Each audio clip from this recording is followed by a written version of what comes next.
اللہ الرحمن الرحیم۔ ایک دفعہ رسول کریم صلی اللہ علیہ وآلہ وسلم ایک انصاری شخص کے پاس سے گزرے، اس حال میں کہ وہ اپنے ایک بھائی سے کہہ رہے تھے کہ تم اتنی شرم کیوں کرتے ہو؟ آپ نے اس انصاری سے فرمایا کہ اس کو اس کے حال پر رہنے دو، کیونکہ حیا بھی ایمان ہی کا ایک حصہ ہے۔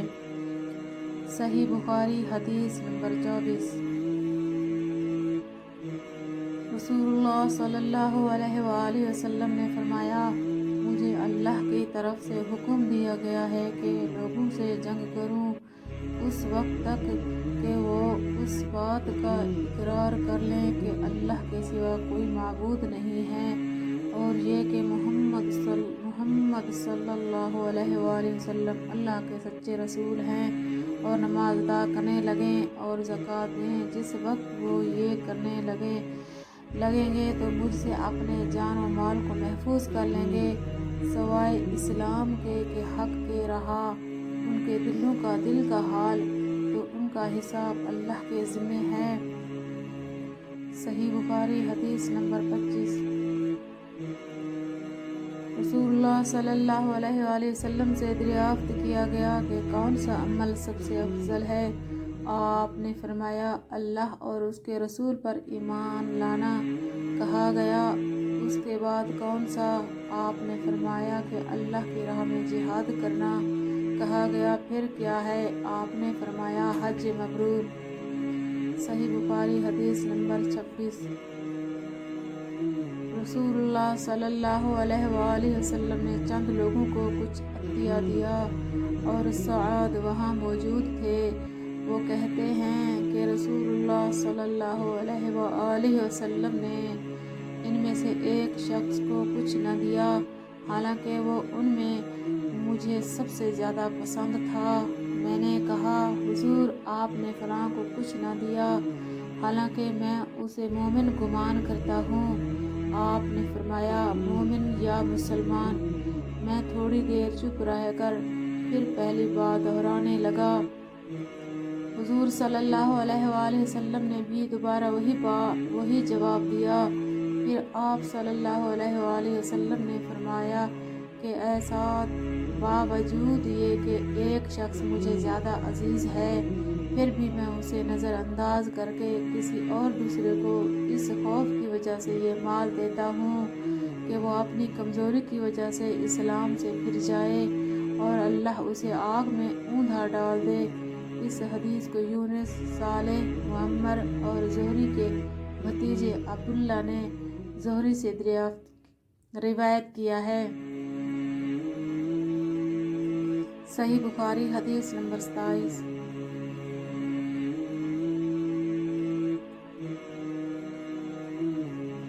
ایک آدمی نے رسول اللہ صلی اللہ علیہ وآلہ وسلم سے پوچھا، کون سا اسلام بہتر ہے؟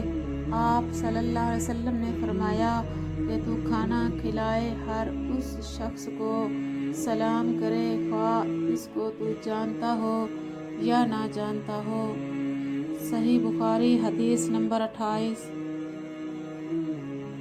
حضرت صلی اللہ علیہ وآلہ وسلم نے فرمایا، مجھے دوزخ دکھلائی گئی تو اس میں زیادہ تر عورتیں تھیں جو کفر کرتی ہیں۔ کہا گیا، حضور، کیا وہ اللہ کے ساتھ کفر کرتی ہیں؟ آپ صلی اللہ علیہ وسلم نے فرمایا کہ خاوند کی ناشکری کرتی ہیں اور احسان کی ناشکری کرتی ہیں۔ اگر تم عمر بھر ان میں سے کسی کے ساتھ احسان کرتے رہو، پھر تمہاری طرف سے کبھی کوئی ان کے خیال میں ناگواری کی بات ہو جائے تو فوراً کہہ اٹھے گی کہ میں نے کبھی بھی تجھ سے کوئی بھلائی نہیں دیکھی۔ صحیح بخاری حدیث نمبر 29۔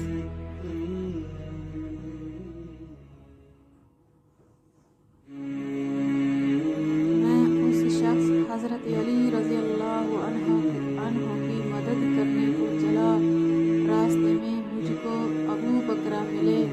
پوچھا، کہاں جاتے ہو؟ میں نے کہا، اس شخص حضرت علی رضی اللہ عنہ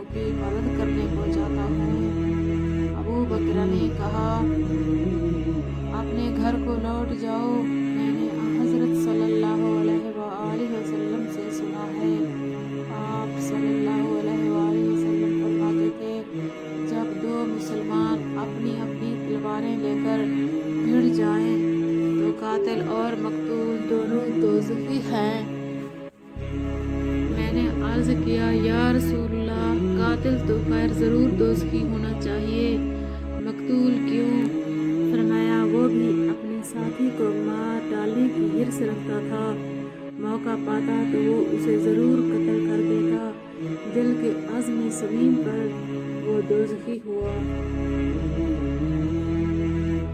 صحیح بخاری حدیث نمبر 30۔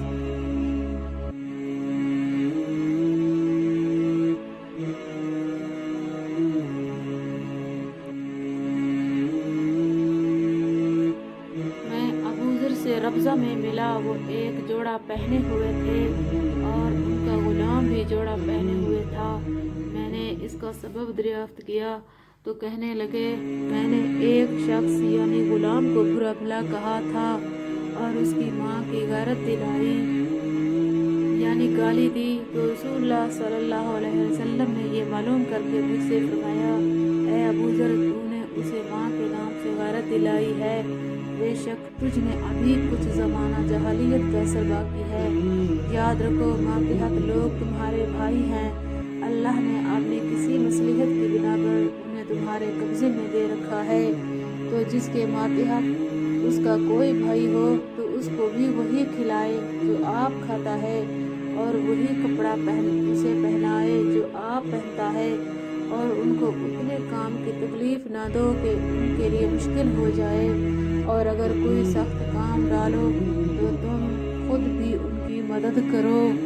صحیح بخاری حدیث نمبر 31۔ جب سورۃ انعام کی یہ آیت اتری، جو لوگ ایمان لائے اور انہوں نے اپنے ایمان میں گناہوں کی آمیزش نہیں کی، تو آپ صلی اللہ علیہ وآلہ وسلم کے اصحاب نے کہا، یا رسول اللہ، یہ تو بہت ہی مشکل ہے، ہم میں کون ایسا ہے جس نے گناہ نہیں کیا؟ تب اللہ پاک نے سورۃ لقمان کی یہ آیت اتاری کہ بے شک شرک بڑا ظلم ہے۔ صحیح بخاری حدیث نمبر 32۔ آپ صلی اللہ علیہ وآلہ وسلم نے فرمایا، منافق کی علامتیں 3 ہیں، جب بات کرے جھوٹ بولے، جب وعدہ کرے اس کے خلاف کرے، اور جب اس کو امین بنایا جائے تو خیانت کرے۔ صحیح بخاری حدیث نمبر 33۔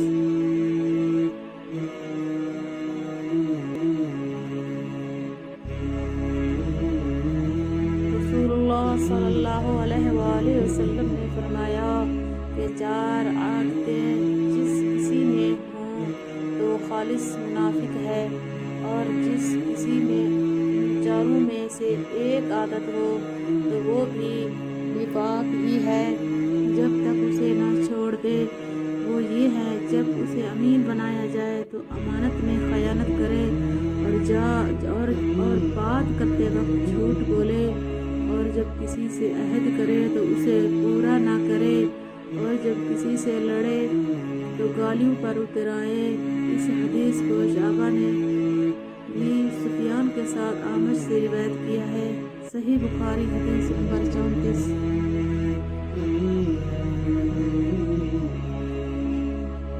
رسول اللہ صلی اللہ علیہ وآلہ وسلم نے فرمایا، جو شخص شب قدر ایمان کے ساتھ محض ثواب آخرت کے لیے ذکر و عبادت میں گزارے، اس کے گزشتہ گناہ بخش دیے جاتے ہیں۔ صحیح بخاری حدیث نمبر 35۔ آپ صلی اللہ علیہ وآلہ وسلم نے فرمایا، جو شخص اللہ کی راہ میں جہاد کے لیے نکلا، اللہ اس کا ضامن ہو گیا۔ اللہ تعالیٰ فرماتا ہے، اس کو میری ذات پر یقین اور میرے پیغمبروں کی تصدیق نے اس سرفروشی کے لیے گھر سے نکالا ہے۔ میں اس بات کا ضامن ہوں کہ یا تو اس کو واپس کر دوں ثواب اور مال غنیمت کے ساتھ، یا شہید ہونے کے بعد جنت میں داخل کر دوں۔ رسول اللہ صلی اللہ علیہ وآلہ وسلم نے فرمایا، اور اگر میں اپنی امت پر اس کام کو دشوار نہ سمجھتا تو لشکر کا ساتھ نہ چھوڑتا، اور میری خواہش ہے کہ اللہ کی راہ میں مارا جاؤں، پھر زندہ کیا جاؤں، پھر مارا جاؤں، پھر زندہ کیا جاؤں، پھر مارا جاؤں۔ صحیح بخاری حدیث نمبر 36۔ حضرت صلی اللہ علیہ وآلہ وسلم نے فرمایا، جو کوئی رمضان میں راتوں کو ایمان رکھ کر اور ثواب کے لیے عبادت کرے، اس کے اگلے گناہ بخش دیے جاتے ہیں۔ صحیح بخاری حدیث نمبر 37۔ حضرت صلی اللہ علیہ وآلہ وسلم نے فرمایا، جس نے رمضان کے روزے ایمان اور خالص نیت کے ساتھ رکھے، اس کے پچھلے گناہ بخش دیے گئے۔ صحیح بخاری حدیث نمبر 38۔ حضرت صلی اللہ علیہ وآلہ وسلم نے فرمایا، بے شک دین آسان ہے، اور جو شخص دین میں سختی اختیار کرے گا تو دین اس پر غالب آ جائے گا اور اس کی سختی نہ چل سکے گی۔ بس اس لیے اپنے عمل میں پختگی اختیار کرو، اور جہاں تک ممکن ہو میانہ روی برتو اور خوش ہو جاؤ کہ اس طرز عمل سے تم کو